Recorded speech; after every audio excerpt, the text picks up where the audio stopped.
During today's peace deal event, President Trump released a new map as a part of the proposal. And take a look.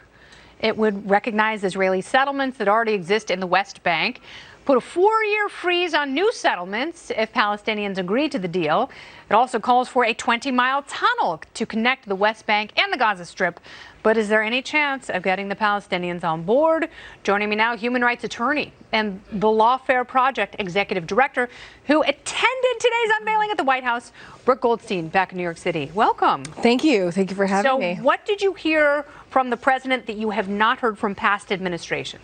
So actually, you hit the nail on the head in the sense that it's been touted as the deal of the century, but what really is new? Yes. I think what is new is that there are so many more details to this peace plan than we've seen in prior administrations where it was a lot of lip service. But it really is based on the same, frankly, passé premise that we know is going to fail, which is a so-called two-state solution.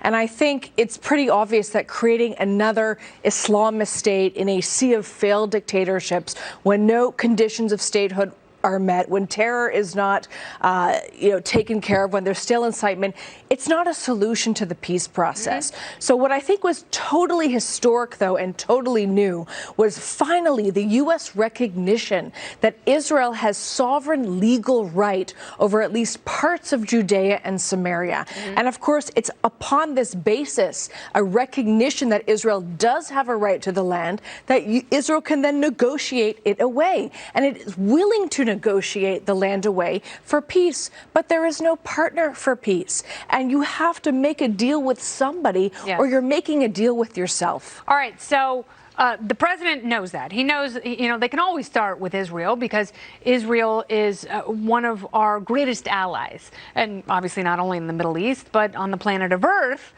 So that's one place to start. Now, when he came into office in 2017, he was embraced by Palestinians and they considered him to be a man of peace, and then, moved the U.S. Embassy to Jerusalem and said the United States recognizes Jerusalem as the rightful capital of Israel, and that put off the Palestinians. What can he do to bring the Palestinians to the table? Well, first of all, he should still be the best friends of the Palestinian Arabs.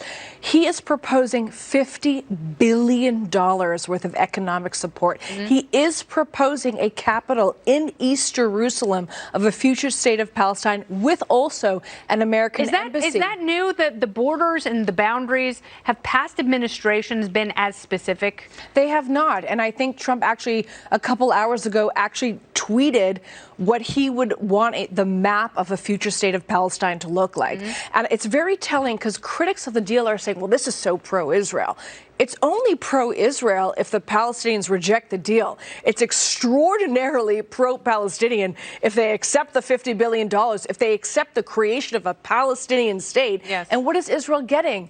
Practically nothing. They're getting maybe one thing, a continuous border along the Jordan Valley for security. They're giving up their land.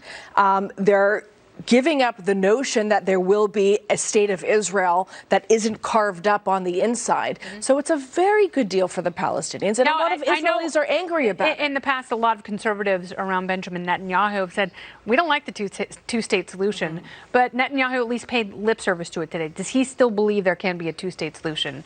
Well, I don't know what is in his head, but I think that anyone who is a student of history knows that creating, again, a Palestinian Islamic state is not a solution to anything. It is not going to create peace in the Middle East when incitement to violence exists in the textbooks of children, of millions of Muslim children. And that's part of the 4-year probation period, is you have to tamp down these jihadist organizations who dismantle Hamas, behave like a state. And I know Iran hates it. Even Jordan came out against it. And I say, Jordan, calm down. We've been very good to you. But Saudi Arabia didn't. Well, right? Of course not, because they hate Iran. And what is the Palestinians, what do they have to do to get a state? Behave like a state.